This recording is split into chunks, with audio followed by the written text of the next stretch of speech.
Now, what would it take for there to be a solution to the tragic, brutal, horrendous conflict between Israel and Hamas taking place on the Gaza Strip?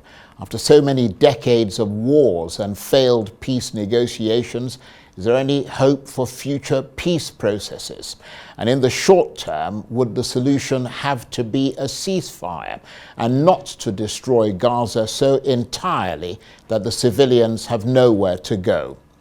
If you are a Palestinian in Gaza today, or an Israeli in a border town, what would you do in a world in which there is no guarantee of safety and in which efforts to find a resolution to the conflict have so far fallen short?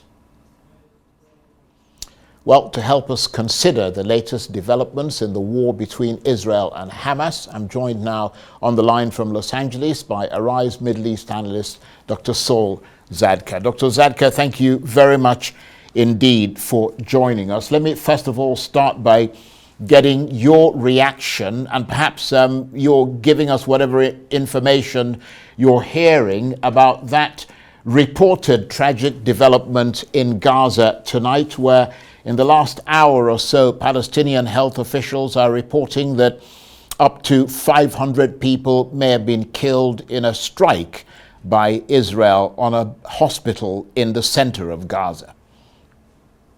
If Israel bombed this hospital, and we don't know yet the full reason for what had happened, it would be a disaster for Israel for many, many reasons. The first one would be that Israel would lose all the sympathy that unprecedentedly she had so far in the West, including Western Europe. Second, it would definitely impact the resistance in the West Bank against the Palestinian Authority. Thirdly, it may have a direct influence on the decision of the Israeli army to invade Gaza, to have a ground invasion. And last but not least, it may provide Hezbollah and Iran with an excuse to start a war in the north.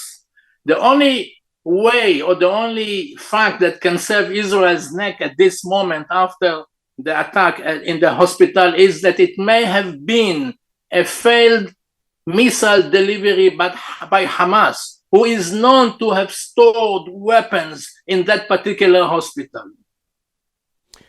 Well, I wonder, I mean, you're someone with your ear to the ground. You know what is going on in Israel. Is there anything that you're hearing about that incident that you may want to share with us? I mean, as you said, no confirmation yet of what actually happened there. Yeah, I cross all sorts of Arab and Israeli information. And what I get is that at first they reported about 500 casualties, then they lower it to 200, and then it's back to between 500 and 1,000. But all these figures are coming from Hamas, not from any other authorities in Gaza or elsewhere. The Israelis are saying we need time to check what happened. It's too soon to establish the facts. It could have been, they don't rule out, a pilot's error, because Israel has no reason to deliberately attack a hospital. It would be a public relations disaster and turn the tide against it, especially when tomorrow we have President Biden coming to the region and having also a summit meeting in Amman with King Abdullah of Jordan and Abdul Fattah al-Sisi, the president of Egypt. He wants them to put pressure on Hamas to bring about the release of the hostages. He wants the Egyptian president to open up the gates of the border with Gaza in order to relieve the situation in Gaza and let refugees go out into Sinai. All this could be in jeopardy, and nothing could be worse for President Biden than hospital attack by the Israeli Air Force, because he came to the region not only to show support for Israel, but also to caution the Israeli Prime Minister, whom he does not trust at all, not to have a ground invasion of the enclave, because he does not want to escalate the situation and invite also Iran and Hezbollah to intervene in the war. Well, that is a very, very interesting analysis. And whilst we wait to confirm what actually happened in that hospital, and in fairness, I mean, we've heard not just from Hamas, but also from Palestinian health officials. That was a Christian hospital, the Baptist hospital, and the officials there are reporting that an incident has taken place on this scale. But you're right in that nobody knows quite where that rocket might have come from.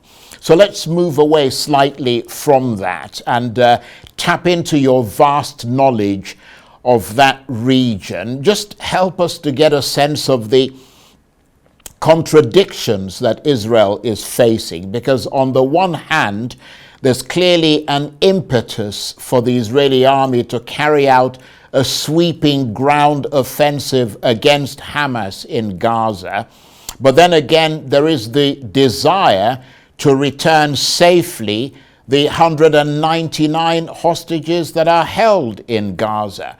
How does Israel balance each of those, which may contradict each other? Because it sounds like a huge dilemma for the Israeli government. It could be that the Israelis are amassing forces on the border without the intention of invading. Invasion or ground offensive inside Gaza is, in my opinion, madness. If the intention is to release hostages, all of them are kept in underground tunnels, they would not be able to do that. Hamas will shoot them before they arrive anywhere near any tunnel. Not to speak about the fact, as we learned from the past, that booby traps would be laid at the piers of all these tunnels. And I'm not so sure that the Israeli intelligence, after the colossal failure of the 7th of October, know how many new tunnels were built since the last ground invasion to Gaza that had a partial success.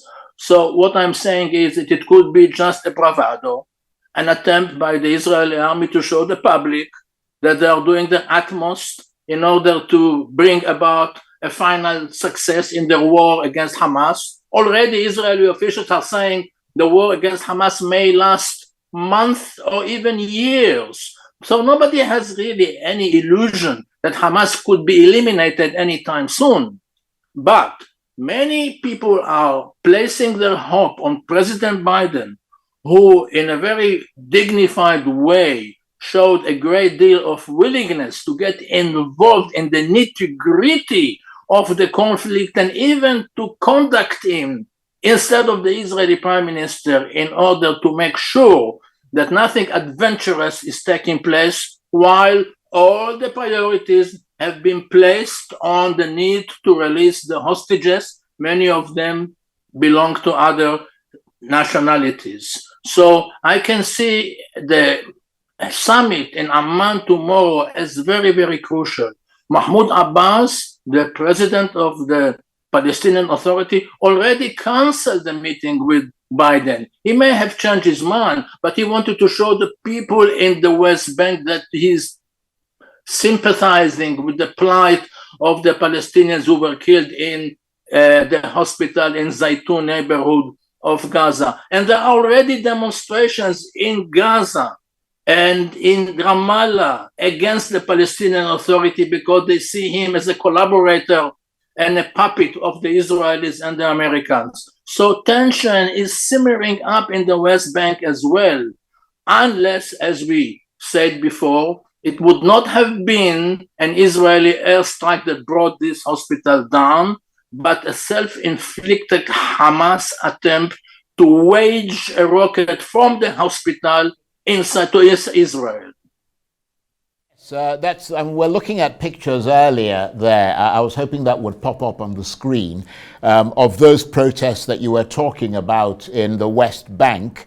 It looked quite, we're looking at those pictures now, looked quite massive, a lot of people there.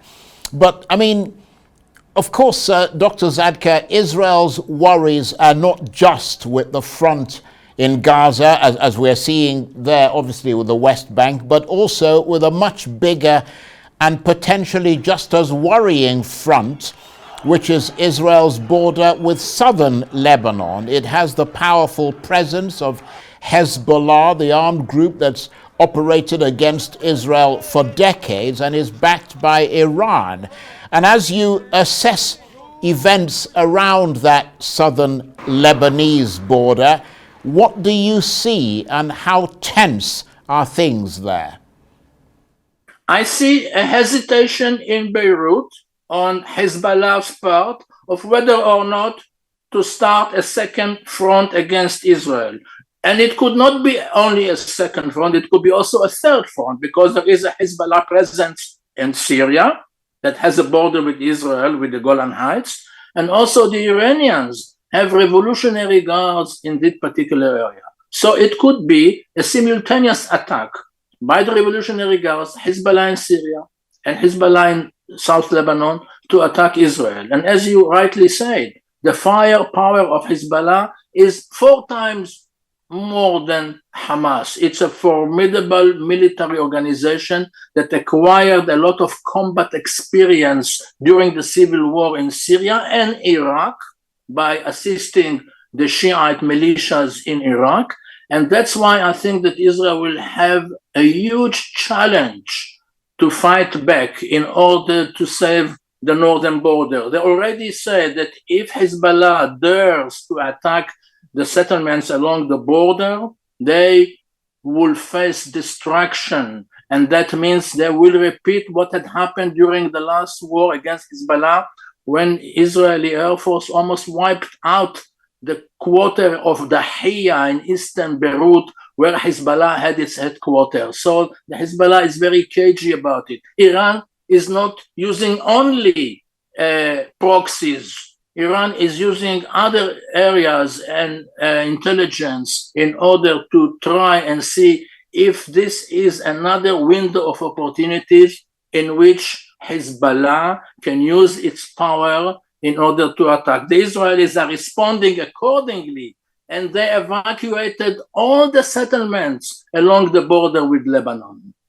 Yes, I was going to make that point, and I'm glad you brought it up. But given the many different splits, I mean, in support of what you're saying, given the many different splits in Lebanese society and the many different power centers, most especially the power of Hezbollah, I mean, does Lebanon have the ability to stay out of this conflict? Because, I mean, the Lebanese army doesn't have any leverage on Hezbollah, which takes its orders directly from Iran, I understand. Absolutely. The most important and strongest element in Lebanese politics is Hezbollah. They have a stronger army, much stronger than the Lebanese army. The Lebanese government is weak, hardly exists after the recent domestic problems in the country. And the economy is collapsed anyway. So the only reason why Hezbollah may hold its fire is the fact that the majority of the Lebanese are strongly against any involvement. Not only that, they are not so happy to assist Hamas in Gaza, but these are the people of Lebanon, which means Druze and Christians and Sunni Muslims, not only Shiite Muslims. And they are definitely against any involvement that can trigger a huge destruction of Lebanon, not only of Beirut, where the headquarters of the Hezbollah is located. So we are seeing a situation in which Hezbollah has to choose between assisting the Palestinians and thinking about the future of Lebanon.